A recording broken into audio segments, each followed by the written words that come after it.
On July 16, 1976, an action of mystery and intriguing story took place in a city of France. A spectacular heist was carefully planned and carried out during the joyous Bastille Day celebrations at the renowned Société Générale Bank of France. A man by the name of Albert Spaggiari successfully robbed the bank, but little did he know that he would be in history for executing the heist of the century. Who was Albert Spaggiari, though? What led him from the turbulent Algerian War to a life as a photographer in the peaceful hills of Nice to plan the heist of the century? Spaggiari was born in the Haute-Alpes department. He worked with the OAS, a covert organization opposed to independence and de Gaulle.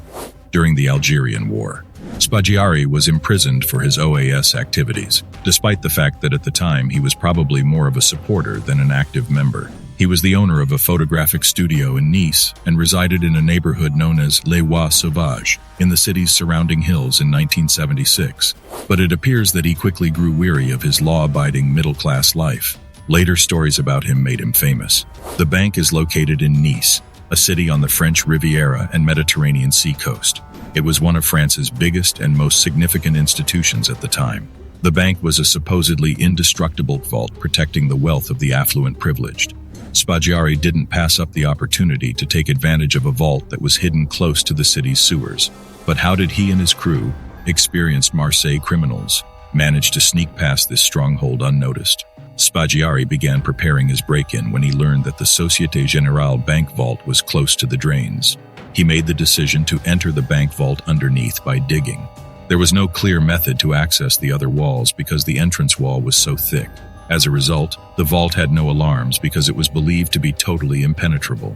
Spaggiari made contact with seasoned criminals in Marseille. His workers dug an 8-meter tunnel from the drains to the vault by entering the sewers. The process took 2 months. The plan was cunning, the execution flawless. For months, they toiled in darkness, digging an underground tunnel, inching closer to their prize. The tunnel, an engineering marvel, concealed the truth of their clandestine activities from the watchful eyes above. Spaggiari's crew broke into the vault on July 16, 1976, during Bastille Day celebrations. They stole gold, equities, and money totaling about 60 million francs from 400 safe deposit boxes. By 3 p.m., bank workers wanted to figure out why the door wouldn't open or close. Finally, a tiny gap appeared, allowing them to look inside the vault. What was thought to be impossible was declared by the workmen. The bank had been looted. Police were called by the bank's director.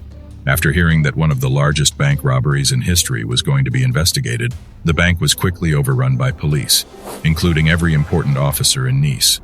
All these police officers entered once they widened the opening. The safe boxes containing precious items were also taken, in addition to the entire amount of money in the bank. "Without weapons, without violence, and without hate," was a quote that was large font written on the wall.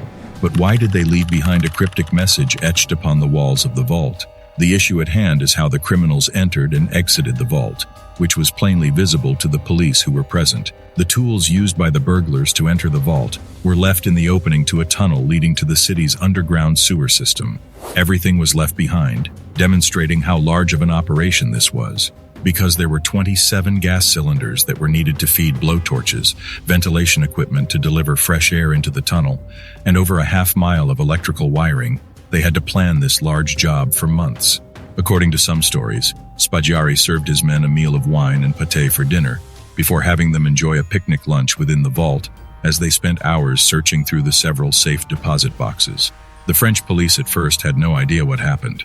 Near the end of October, they were able to apprehend one of the fugitives thanks to a tip from a former girlfriend. He turned over the entire gang, including Spaggiari, after spending a long period being interrogated. Photographer Spaggiari was detained at the airport when he returned to Nice after visiting the Far East with Nice's mayor, Jacques Médecin. Spaggiari created an escape plan while attending his court sessions. He created a fictitious document and presented it as evidence. The judge had to decipher what was written on the document because it was written in a code. He utilized this document to divert the judge's attention from himself before leaping out a window, landing safely on a parked car, and riding off on a waiting motorcycle. Over 40 years have gone since the alleged perpetrator of France's heist of the century was placed on trial. Only one individual has ever been charged with committing the crime, as the majority of the gang vanished. Who were those elusive criminals, and where had they disappeared? The 46 million lost francs were never discovered. Where did the millions vanish? Was Cassandre the missing link, or is there still more to this enigmatic heist? But in 2010, the case took an unexpected twist when a career criminal wrote a book in which he portrayed himself as the heist's mastermind. He used a pen name, but investigators quickly concluded the writer was Jacques Cassandre, a key mafia figure in Marseille. Cassandre believed he was safe because the crime was too old to be punished, even though he is accused of relocating the millions from the heist, a felony for which there is no statute of limitations in France.